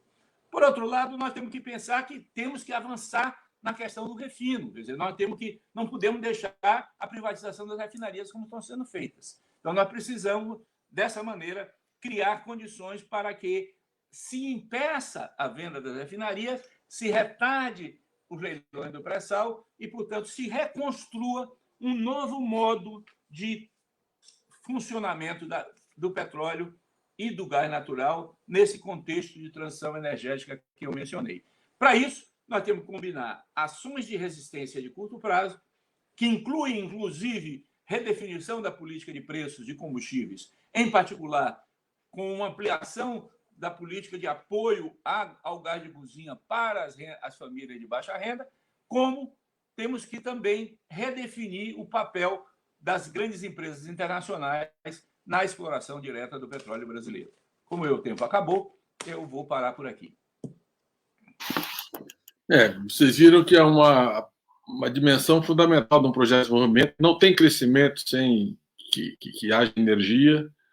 E o Gabriele reforçou o problema da acessibilidade. Hoje é um tema central, não só pelo custo da energia elétrica, mas eu diria até nas famílias, né? O bujão de gás aumentou quase 40% este ano, para não falar nas outras fontes de energia. E eu daria ênfase, principalmente, essa discussão que nós precisamos de regulação e uma forte participação do Estado no setor de energia, para fazer a transição energética e para resgatar a Petrobras, que é estratégica para um projeto de desenvolvimento.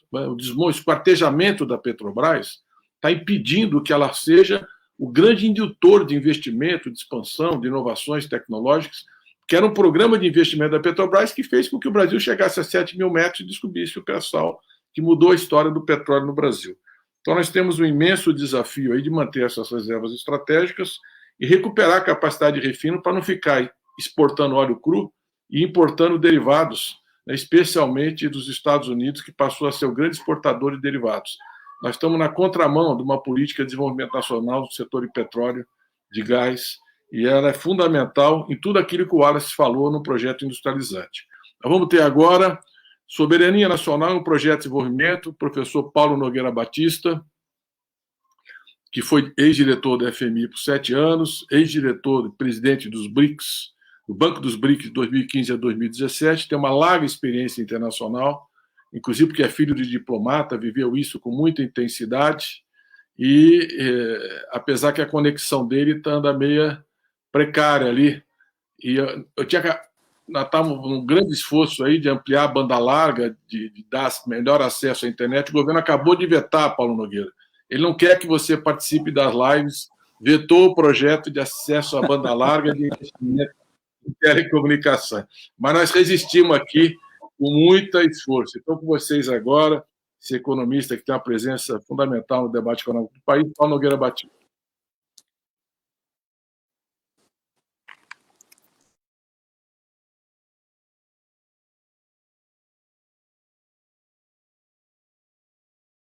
O Paulo está com uma dificuldade grande ali na conexão. Eu vou fazer o seguinte, eu vou inverter para ver se ele consegue se ajustar. Então, vamos passar para o Antônio Prado. O Antônio Prado vai falar sobre desenvolvimento econômico e igualdade social por 10 minutos. É pouco tempo.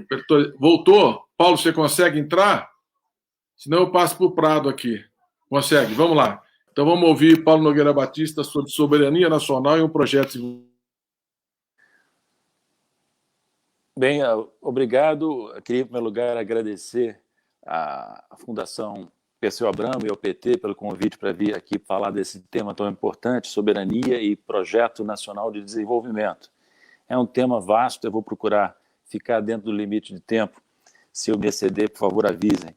Eu queria dizer que, desde o início da reunião, que a minha conexão está caindo repetidamente. Eu espero que não aconteça isso agora, mas vamos em frente. Antes de entrar no tema, eu queria também fazer uma ressalva. Eu tenho participado apenas ocasionalmente das discussões do núcleo de economia, de economistas do PT, então o que eu vou dizer aqui é uma avaliação pessoal que não deve ser necessariamente tomada como uma expressão do ponto de vista da Fundação Perseu Abramo e do PT, né? Mas eu creio que há uma proximidade entre o que eu tenho escrito e dito e o que os economistas do partido também têm defendido. Esse tema do Projeto Nacional de Desenvolvimento e da Soberania é um tema fundamental sempre, mas especialmente agora, quando o nosso país está sendo submetido a um projeto antinacional de subdesenvolvimento. Está em curso uma verdadeira destruição da soberania brasileira. É um momento singular, de extrema gravidade, e singular em vários sentidos. A questão do nacionalismo, por exemplo, é uma questão central, mas que na América Latina e no Brasil, diferentemente do que ocorre em outras regiões do planeta, o nacionalismo esteve sempre mais associado à esquerda. Não é? Na Europa, por exemplo, não é assim. Não é? Mas aqui sim. A direita brasileira é normalmente internacionalista, quando não entreguista mesmo, né? Agora, o que acontece com o bolsonarismo e com o governo Bolsonaro é uma espécie de paroxismo do entreguismo tradicional de uma parte da direita brasileira, né? Nós temos uma coisa inédita, que é um nacionalismo entreguista, um oxímoron verbal, né? Que mostra a criatividade do brasileiro, né? Um patriotismo vira-lata, se vocês quiserem. E nesse ponto é interessante notar que o governo Bolsonaro e o bolsonarismo se distinguem do nazismo e do fascismo, nazismo alemão e o fascismo italiano, que eram movimentos nacionalistas. A extrema-direita brasileira tem se caracterizado por um extremo entreguismo, né? Um extremo desprezo pela soberania nacional. Por que a direita europeia, e em outras regiões do mundo, abraça o nacionalismo? É porque o nacionalismo tem uma grande força emotiva, uma grande força mobilizadora. E eu entendo que, no caso brasileiro e no caso de muitos outros países, ele tem que ser necessariamente um elemento central de um projeto nacional, de um projeto de governo, né? Como foi, aliás, nos governos Lula e Dilma. Talvez tenha que ser ainda de maneira mais clara do que foi nesses governos do presidente Lula e da presidente Dilma. É claro que o nacionalismo que eu defendo, que muitos defendem, não é um nacionalismo fechado a influências externas, é um nacionalismo necessariamente aberto a influências externas, capaz de absorvê-las criativamente, antropofagicamente, para usar uma expressão do modernismo paulista, né? E um nacionalismo aberto, em particular, à cooperação internacional. Muito diferente, por exemplo, do nacionalismo que ficou associado ao trumpismo, né?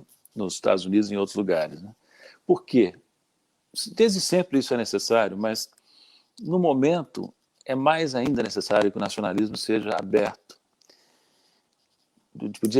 Podia-se até dizer, para usar um outro paroxismo, esse um pouco melhor talvez, um nacionalismo internacionalista, porque vários dos grandes problemas que afligem o planeta, os grandes desafios, não podem ser resolvidos apenas no âmbito das fronteiras nacionais.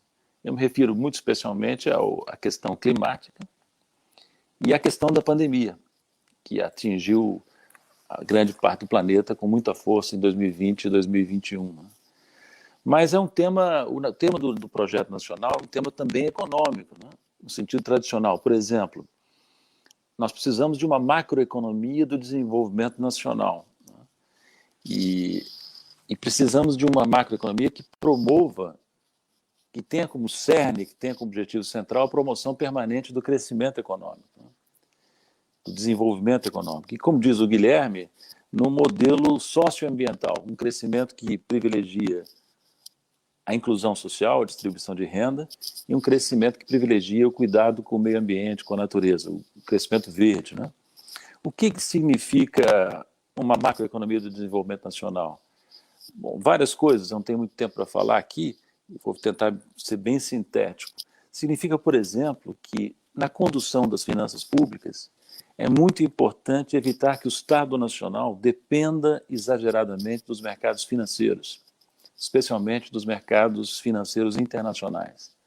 Deve haver uma administração cuidadosa da dívida, ela deve ser, sobretudo, interna, sobretudo em moeda nacional, e deve-se evitar o endividamento do Estado em moeda estrangeira ou com credores internacionais, porque isso cria uma relação de dependência e que acaba colocando o Estado Nacional à mercê das chantagens do chamado mercado financeiro, do capital financeiro, nacional e, sobretudo, internacional, e, em última análise, incapaz de conduzir o desenvolvimento, né? Outra coisa importante, é preciso entender que a moeda é um atributo essencial, a moeda nacional é um atributo essencial da soberania nacional. Então, cabe à macroeconomia do desenvolvimento nacional cuidar cuidadosamente do controle da inflação, preservar o valor da moeda nacional em termos de um índice de preços internos, né? E, para dar outro exemplo, é fundamental, nós aprendemos isso, acho que não esquecemos, nos anos 90 e no início desse século, é preciso manter a economia protegida no setor externo. Isso significa ter déficits em transações correntes ajustados para excluir efeitos cíclicos muito moderados, pouca dependência em relação ao capital externo.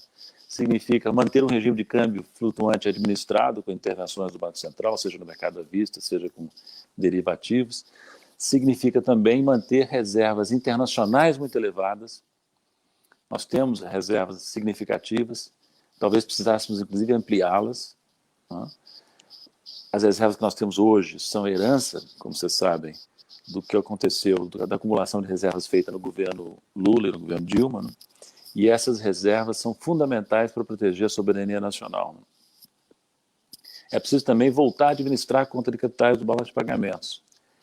Isso é uma tarefa difícil, porque o Brasil, desde o tempo de Collor e Fernando Henrique Cardoso, abriu prematuramente a sua conta de capitais, quer fazer ainda mais agora com o projeto de lei que está perante o Senado, de liberalização do mercado cambial.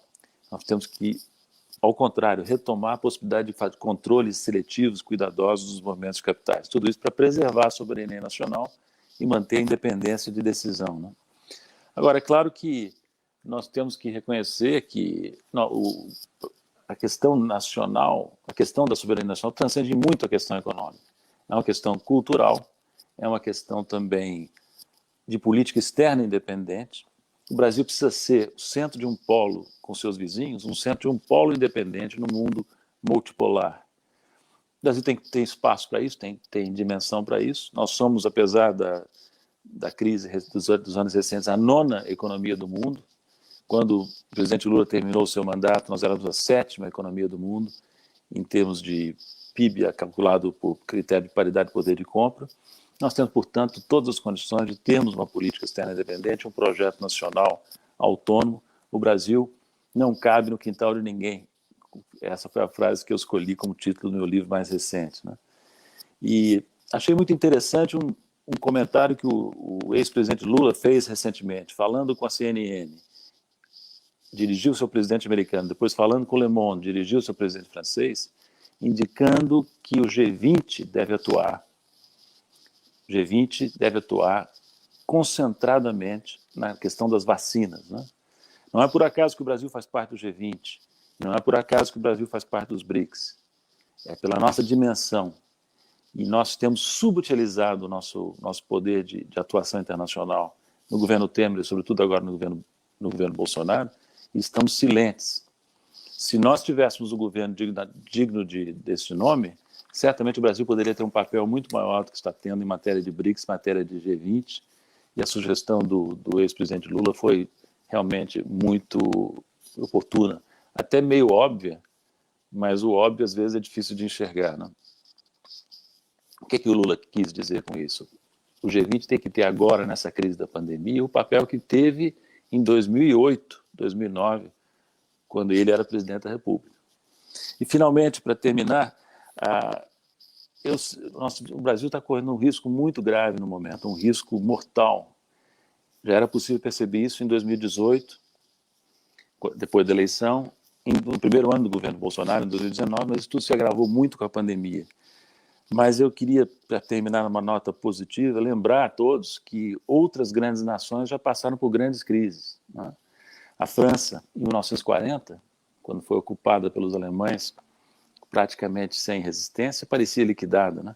A Rússia, depois do colapso da União Soviética, e no período de Yeltsin, parecia liquidada como grande nação e se recuperou com Putin, assim como a França se recuperou com De Gaulle, né?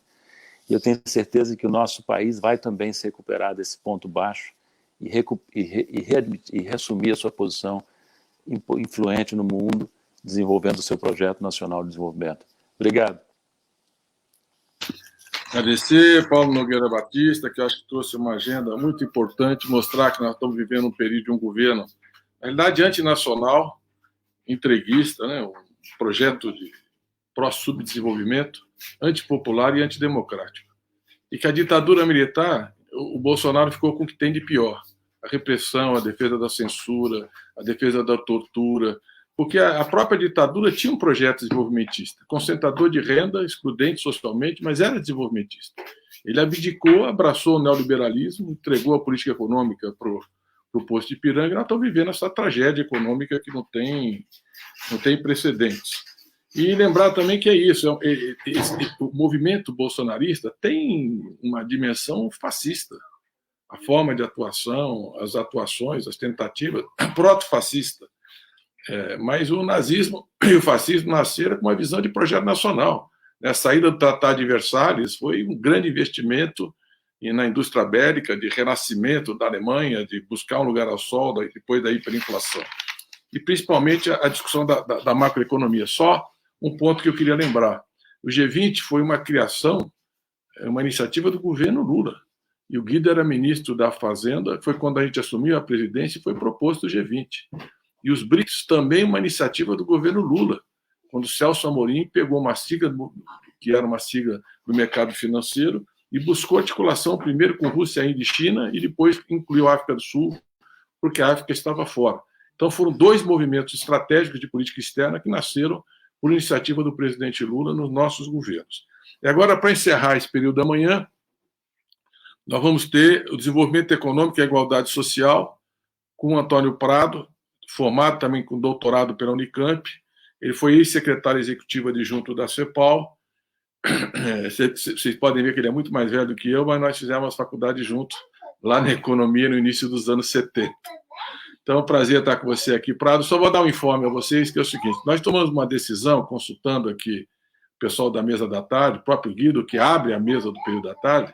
Nós vamos suspender o nosso seminário hoje para aguardar, acompanhar e também pelo momento importante que a democracia brasileira vive, especialmente a justiça, o julgamento da segunda turma no Supremo Tribunal Federal sob a suspeição do juiz Moro. Nós queremos total visibilidade, que todo mundo acompanhe, é muito importante. O pronunciamento do ministro Gilmar Mendes foi, quando disse que é o maior crime da história da justiça brasileira, foi um momento muito importante, né, de alguém que nunca foi ligado ao PT, ao contrário. E o ministro Lewandowski também, naquela ocasião, os dois primeiros votos. Hoje nós teremos o voto do ministro Cássio e talvez, e possível, um novo voto da ministra Carmen Lúcia, que deu uma sinalização nessa direção. Então, é muito importante que a justiça, o Poder Judiciário se reencontre com a justiça no Brasil. Reconheça que o presidente Lula não teve julgamento justo, não teve direito de defesa, que se violaram todas as regras que exige o Código de Processo Penal, o Código Penal, o papel de um juiz, de um magistrado. Até os advogados foram grampeados e eles interferiam no direito de defesa, que é uma coisa inacreditável no regime democrático. Por tudo isso, vamos aguardar o julgamento de hoje. Eu tenho convicção que se fará justiça e nós queremos acompanhar. Então, nós vamos suspender e marcaremos em breve, no máximo a semana que vem, a continuidade desse seminário com a participação do presidente Lula. Então, para encerrar a manhã de hoje, professor Antônio Prado, ex-secretário executivo adjunto da Comissão Econômica para a América Latina, CEPAL. Bom dia a todos e todas. Eu agradeço muito o convite da Fundação Perseu Abramo, na pessoa do seu presidente, Aloysio Mercadante.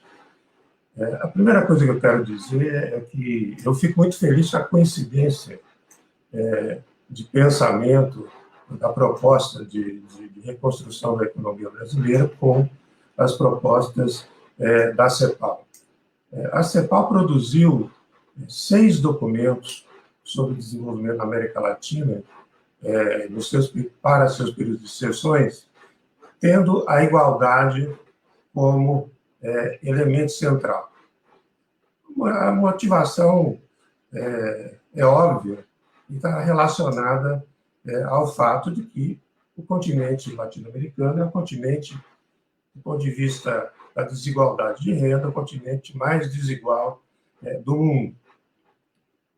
Nós tivemos a oportunidade de lançar o primeiro documento aqui no Brasil, do governo Lula, em 2010, e muito motivado pelo sucesso do governo Lula, o documento chamado A Hora da Igualdade, Caminhos por Abrir e Diferenças por Fechar, ou Brechas por Fechar. Primeiro, vamos dizer o seguinte, por que enfrentar a desigualdade é tão importante? Né? A primeira razão é uma razão da dimensão moral, porque nós sabemos que desigualdade causa sofrimento humano. Está ligada, na América Latina, à pobreza, está ligada à fome. Portanto, é um imperativo moral enfrentar a desigualdade. Também é uma questão importante na dimensão social, porque é um fator de exclusão e de tensão social. Quanto maior a desigualdade, maior é a violência, né? Maior é a frustração. Então, essa é uma outra dimensão significativa. A dimensão política, que foi tratada agora pelo Paulo Nogueira Batista, né? Porque não se constrói nações com desigualdades profundas. Isso é uma construção imperfeita ou incompleta para você ter uma nação com desigualdades profundas, porque o sentimento de pertencimento, de participação na construção da nação é um sentimento também incompleto e também de frustração. A dimensão econômica, porque a desigualdade é disfuncional ao desenvolvimento sustentável. Nós sabemos que existe uma ligação muito grande entre produtividade e desigualdade no sentido inverso, na medida em que o índice de Gini, isso é feito com base no índice de Gini, quanto maior a desigualdade. Então, nós sabemos que quanto maior a produtividade, menor é a desigualdade. Quanto maior o investimento, menor é a desigualdade. E a desigualdade garante também a eficiência keynesiana, que é a expansão da demanda, a igualdade, na verdade, a eficiência keynesiana, que é o crescimento da demanda agregada. Quando nós falamos aqui de desigualdade, eu estou centrando principalmente na desigualdade de renda, mas também a CEPAL, e aqui eu já ouvi as propostas dos outros companheiros, né, tem que ser considerada a desigualdade de renda, de propriedade, a desigualdade territorial, a de gênero, a de raça, a de ciclo de vida, os vários momentos, né, da vida das pessoas, e a desigualdade de voz, ou seja, de capacidade de participar na vida política dos países. Como a CEPAL aborda a questão das causas da desigualdade? A primeira é clássica, e é a heterogeneidade estrutural, que está relacionada às brechas de produtividade inter e intrasetorial. Isso já implica em desigualdade muito grande dentro das próprias economias. Também as causas institucionais, né? Nós temos instituições que são fracas e temos democracias instáveis. É só ver a quantidade de golpes que já tivemos na América Latina e também de tentativas de golpe. A última que nós vimos foi na Bolívia, que acabou sendo vencida pelo voto democrático, e os golpistas estão sendo punidos. É coisa que no Brasil, até hoje, não houve punição de golpistas, né? A outra causa é econômica. O Nogueira Batista estava falando sobre essa questão, que está muito ligada à questão da moeda também, e a nossa vulnerabilidade externa é recorrente. E a última dimensão é a dimensão social, que é a chamada cultura de privilégio. Quer dizer, as elites negam que as classes populares possam ser portadoras de direito. Essa cultura de privilégio é muito profunda na América Latina e particularmente no Brasil. Nós recentemente vimos aí várias expressões dessa cultura de privilégio na questão dos fura-filas da vacinação, no recente perdão da dívida das igrejas e assim por diante, né? Agora vamos tratar um pouco da questão mais conjuntural, né? Quando a gente da questão conjuntural, nós temos 3 crises, e a Esther já abordou isso, que estão convivendo ao mesmo tempo.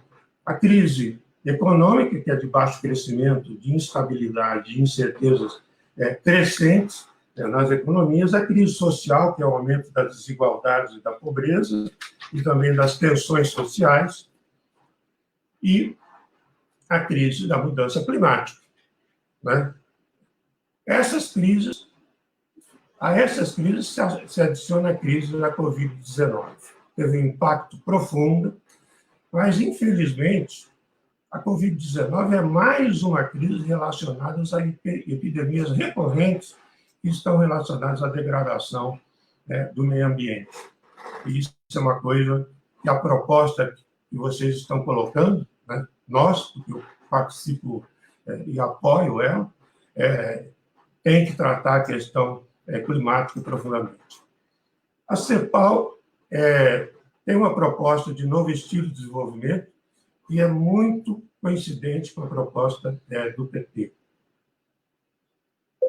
e da proposta colocada pela Fundação Perseu Abramo. Primeiro, a ideia de que o grande impulso ambiental, que seria um conjunto de investimentos com sinergia, né, exige políticas industriais, ambientais e sociais simultâneas. Isso não é um processo sucessivo, isso tem que ocorrer simultaneamente. Basicamente, essa proposta parte de um diagnóstico de que o atual estilo de desenvolvimento está esgotado e em decadência rápida. Primeiro, porque nós temos uma crise ambiental e de mudança climática. Esse novo paradigma, esse novo estilo de desenvolvimento que nós estamos propondo, implica num grande impulso ambiental no sentido que eu falei, de um grande pacote de investimentos relacionado a investimentos verdes, vamos dizer assim, que mude o padrão de consumo e também consiga estabelecer uma produção livre da emissão de carbonos ou com redução significativa da redução de carbono, né? Outra característica do estilo decadente são as crescentes desigualdades e exclusão. O novo paradigma implicaria no novo pacto social, com acesso universal a bens e serviços básicos e proteção social. A outra característica do estilo decadente é a estrutura produtiva pouco diversificada nos países de desenvolvimento, crescimento sem emprego e baixa produtividade. Aí, na nova proposta, nós teríamos a eficiência schumpeteriana, relacionada à inovação de setores intensivos em conhecimento e com empregos com direitos. A outra característica desse desenvolvimento, desse estilo de desenvolvimento decadente, é a frágil estabilidade econômica. A nova proposta implicaria em eficiência keynesiana, que significa a expansão da demanda agregada e políticas fiscais orientadas para o desenvolvimento sustentável. Encerrando, esse big push ambiental, que a CEPAL chama, né, implicaria em políticas fiscais que são progressivas, né? Isso é muito importante, porque tem uma reforma tributária que seja progressiva, que reduza a regressividade do nosso sistema e reduza também a evasão fiscal, que é significativa, políticas sociais na direção de aprofundamento, e no nosso caso vai ser de reconstrução também, de políticas de welfare e de proteção social. Do ponto de vista do meio ambiente, significa novos investimentos que explorem as externalidades ambientais, políticas industrial e desenvolvimento e também políticas de integração territorial, né, que é uma coisa absolutamente necessária. Basicamente, essa é a visão da CEPAL, muito coincidente com a visão aqui colocada pela Fundação Perseu Abramo. Eu agradeço essa oportunidade, Luiz.